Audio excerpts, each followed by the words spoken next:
Next step I gotta really do is I popped that old battery indicator out, and now I'm trying to not pull a lot of panels apart. So I'm gonna shoot this wire through and try to land it where I need it. I might even actually come from the inside out. So I got this harness coming through here, and I'm just gonna try to get this wire through the little gap. So if I get that, I really can't show you, but I'm a little meticulous. You know, I could just surface mount this wire, but I don't want to. I want it run just where the original was. So I feel like I was close. It's like fishing. Okay, can feel it. Let's go. Come right out here.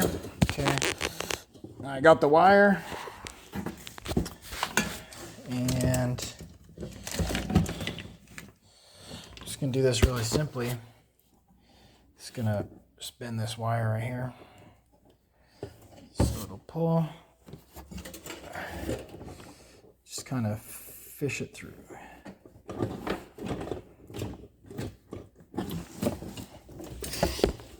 Come on, little sweetie.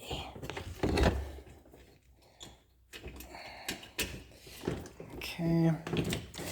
Now, I got the charge indicator wire through to the bottom. Just gonna undo it. Just down and dirty, like I'm gonna pull the slack all up. And a quick check looked like this thing should pop in really nice. Okay, maybe I gotta do a bit of trimming, but the trimming's not gonna be all that much. Just a little bit off the side, which I think I could do freehand with a razor blade. Let's check that out. Awesome. Turns out that little plate is actually metal. So, lucky me.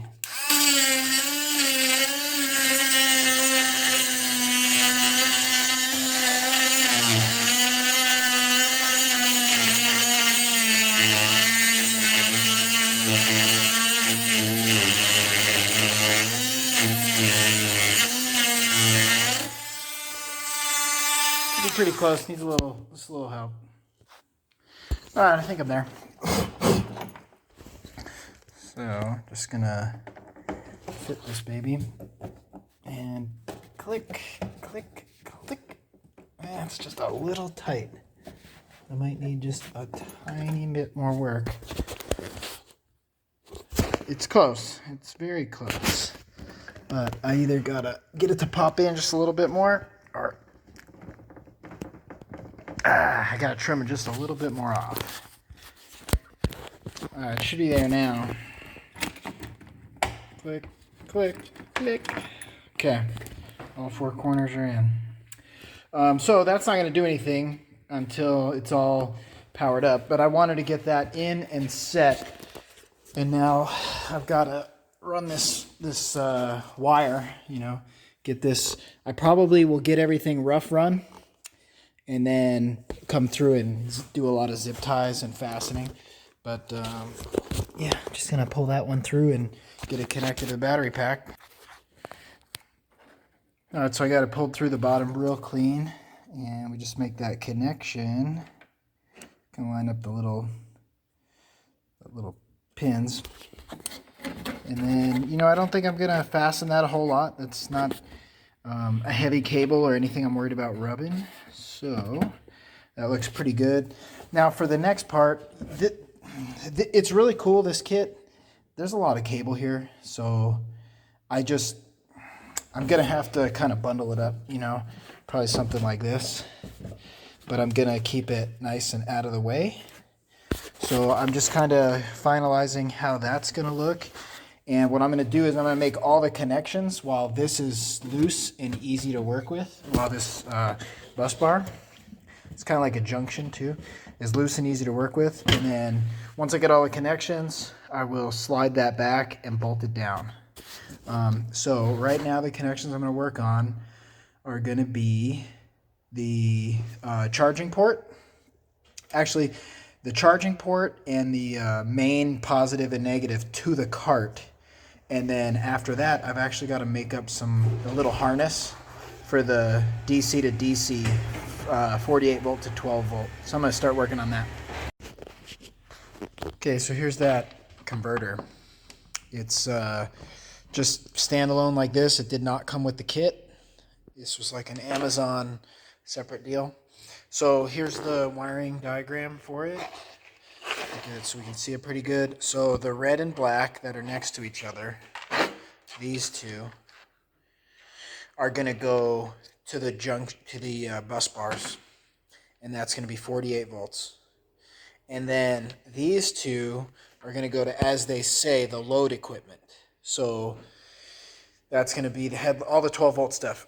So we'll basically have positive and negative from the bus bar here at 48 volts in, and we'll have positive and negative out at 12 volts. And then this ground, that's the 12 volt ground, is going to become, it's like chassis ground. I'm pretty sure that this has a grounded frame, but what's interesting, in fact, I know it does because I saw them all landed there, but what's interesting is the high voltage on like just about everything I've ever worked on, the high voltage ground is floating. So if that motor needs a positive and negative, the negative will come directly from I guess from the bus bar, but the negative will come from the battery. It won't just send positive out on the battery and then ground from the chassis. So the high voltage stuff is going to come directly from the bus bars, which ultimately comes from the battery. And then out of this inverter, this one right here actually becomes the chassis ground. So that way the 12 volt stuff, like the headlights, 12 volts will come up to the headlights, and then the headlights may be grounded in the chassis, but that ground is separate from the high voltage ground. So just follow the wiring instructions. What I did, I got a little jump on it here. That was there. This one I landed from the charger. And same, this one I landed from the charger. Then in the outer one, I just connected this to the main positive that goes to the cart. And I also took the existing little wire that was here and I just cut it. So now I have a connection to that bolt. This is going to be for the inverter. And then same, this one, right? Basically this positive and this negative were actually intended to be hooked up to like the old battery meter. I just robbed the little ends so that way I didn't have to make up my own harness. I'm going to use these. They had the nice eyelets. So what I got to do, I'm going to strip these back. I'm going to use some nice heat shrink connectors, also Amazon product. And then I'll make those connections quite easily and do a little test.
All right, so those were the connections. Hopefully that was pretty clear. You know what, I might as well go over it one more time. So remember, this yellow goes to the loads, right? So if you follow that wire, it's jumping into the red and it's going out to the cart. The black that's right next to that same yellow is for the cart ground for the loads, and that goes out to the cart. So those are the two. Those are the ones I pulled off the first two batteries to make 12 volts. The next, this is the red one that's in to the converter, and that's got the fuse with it. And that comes off the bus bar right here. And then the black next to that one is the negative in, and that comes off the bus bar. It's pretty simple. Now I got to go through and heat shrink those heat connectors, but this is kind of a test run. So at this moment, I should be able to power this up. I haven't powered them up yet, but now's the time. There's really nothing to wait for. Just in case, I keep a fire extinguisher in here because I'm always working on all kinds of crap. There's a fire extinguisher right over there. So I'm just going to throw the breaker. First time, never tried it before. Pow. And I've got 50, shoot, I can't really tell how many volts. Some number of volts. Got my battery indicator on. Guess that's going to stay on all the time with the key off, which I guess kind of makes sense. I'm going to turn on the other one. Same, that one powered on. I just can't quite tell. I think it's 55 something. So I think this thing would be ready to run. I never really did anything with the charging stuff. Like I said, I'm just gonna mount that one. That's what I decided. I'm gonna eliminate this plug. So I think real carefully, I'm gonna test this thing out here. Guess I could key it up. Well, sounds like it's ready to move. We got lights, so 12 volts is working. So I'm gonna turn the lights off. And now, shoot, I may actually open that door right up. Matter of fact, that's what I'm gonna do. I'm gonna open the door right up so I can actually really move this thing. And you know what? I'm gonna clean up my mess. All right, well, guess it's the moment of truth here. I'll probably pop the seat on.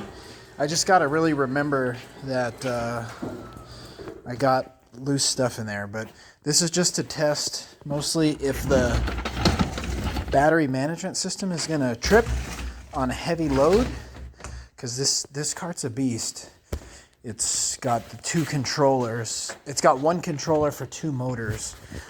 So this is kind of a test run. I'm gonna pop the seat on real quick here. Like I said, just gotta make a mental note. Don't punch it that hard. Got a lot of big hills around here, so I probably won't. If it feels good, I might do the hill. I just hope it doesn't bite me in the butt. Has to slide around too much. Alright, we're in neutral, going into reverse a little. It's moving forward. Okay, nice and easy. Nice and easy. You know what? I am gonna need some lights. So I got the lights on.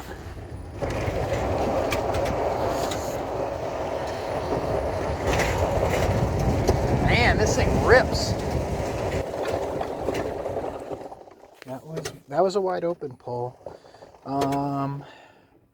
Shoot, I gotta know. I'm gonna go for the big hill here.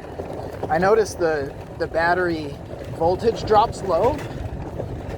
I'm not sure, if that's totally normal or if I'm discharging a lot. I'm definitely discharging a lot. This cart's big and heavy. But again, I haven't charged him either. So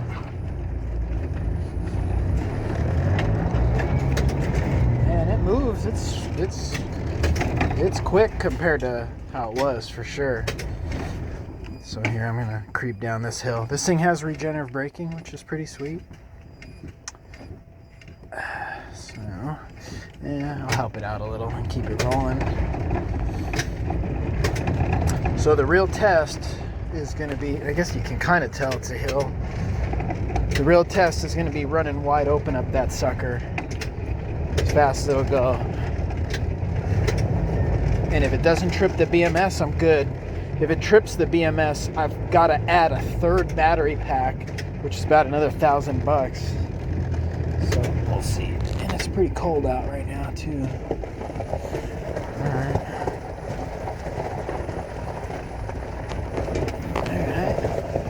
Might make it just barely here in my turnaround spot. Alrighty. Oh, it's cranking. This will be wide open, wide open, wide open. So far, this thing's ripping. Oh man, we're good. I topped the hill already. I'm gonna let up. Oh yeah. I don't know if it's really a fast top speed, but it's got a lot more acceleration than it ever had for sure. So it's sweet. And it's auto 4-wheel drive. So if I slip the front tires, it'll engage the front motor too.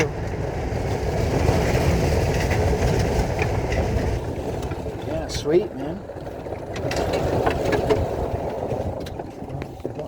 Yeah, I guess I better remember I got stuff down in there. Had a little too much fun. I heard something sliding underneath me. So, okay, I'm back in. All right. I think it's a success. I'm gonna button some stuff up and leave a charge overnight and recheck it in the morning. So I guess I should be clear. I'm gonna work on this. So what I'm gonna do is power the battery back off and then slide it back into place. And I'm gonna do my nut and bolt stuff. It's actually gonna go more. They slid around in here a little.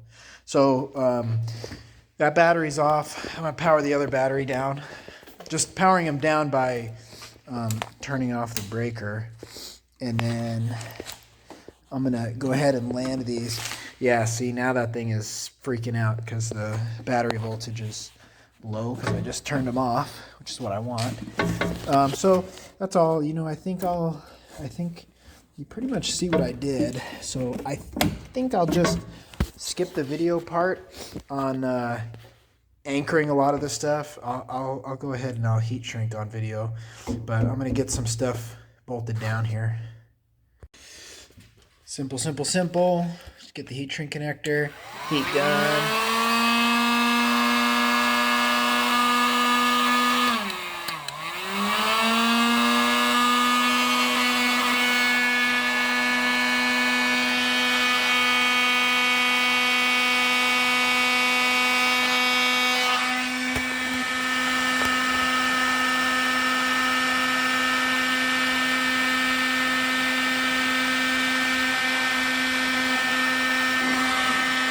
One, and so on.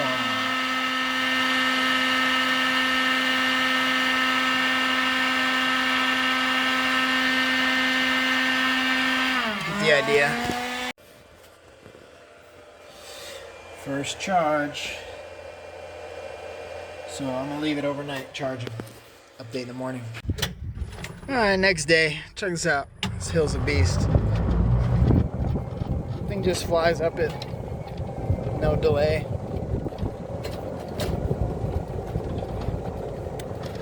The last batteries would just barely make it up that hill. Slow, really slow. Not even gonna let up.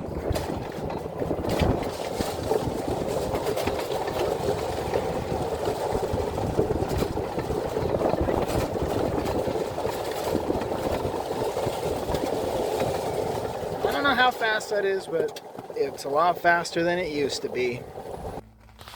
So the only real thing I got left is I got this stuff buttoned up in here. Just might neaten up the cables a little. It's all mounted down, super clean, tons of room. I'm just gonna make a plan for how I'm gonna mount this plug kind of like this. That way I just pull the extension cord on a reel over, bang, we're good to go.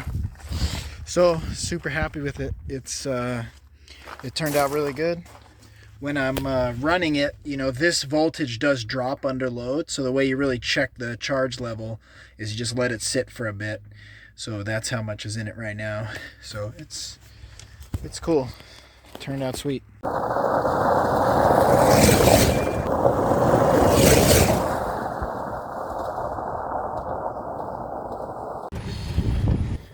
Sweet! I'm miles back in the woods now.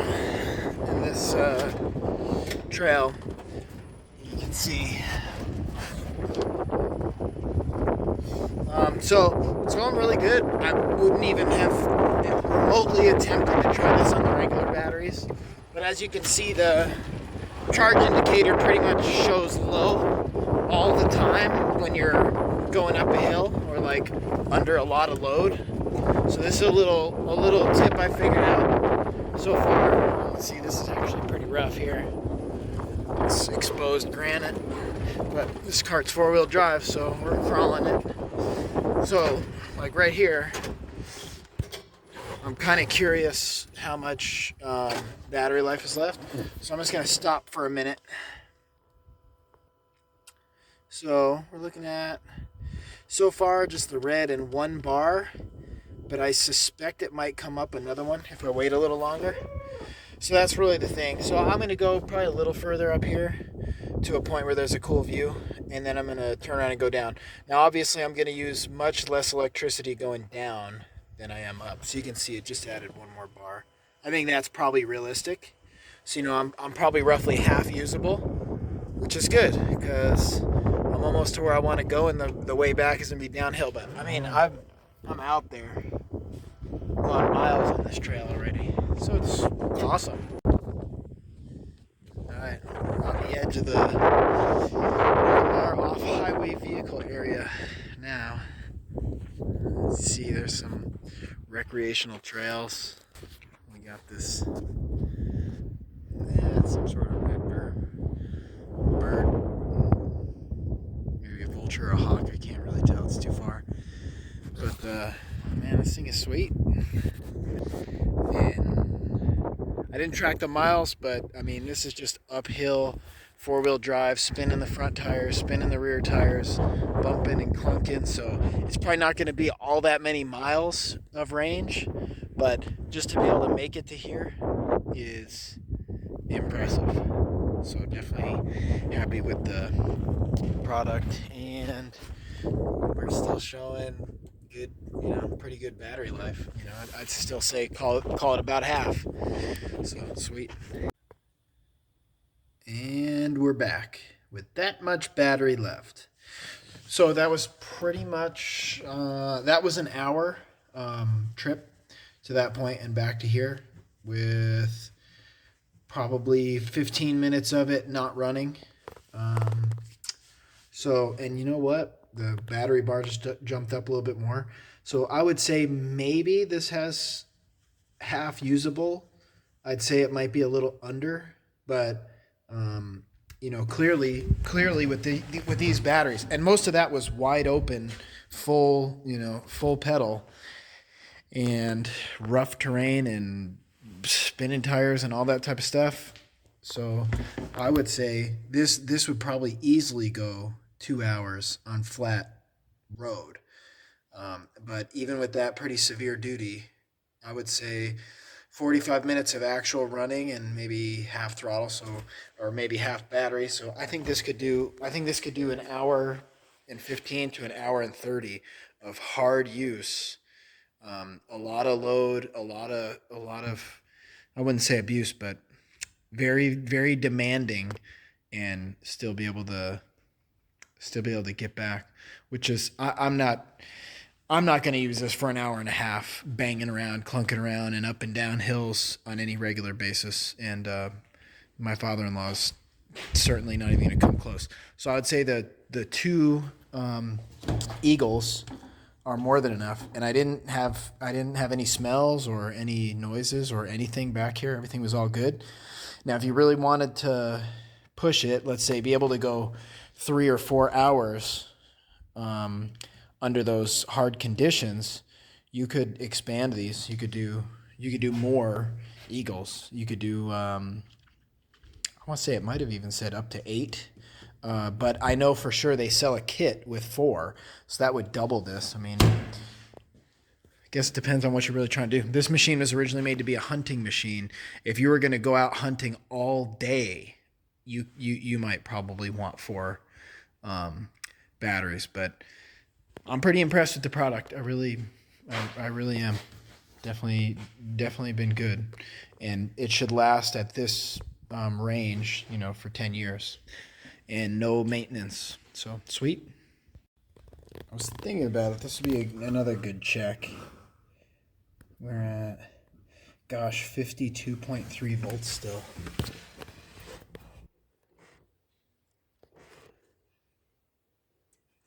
That's right.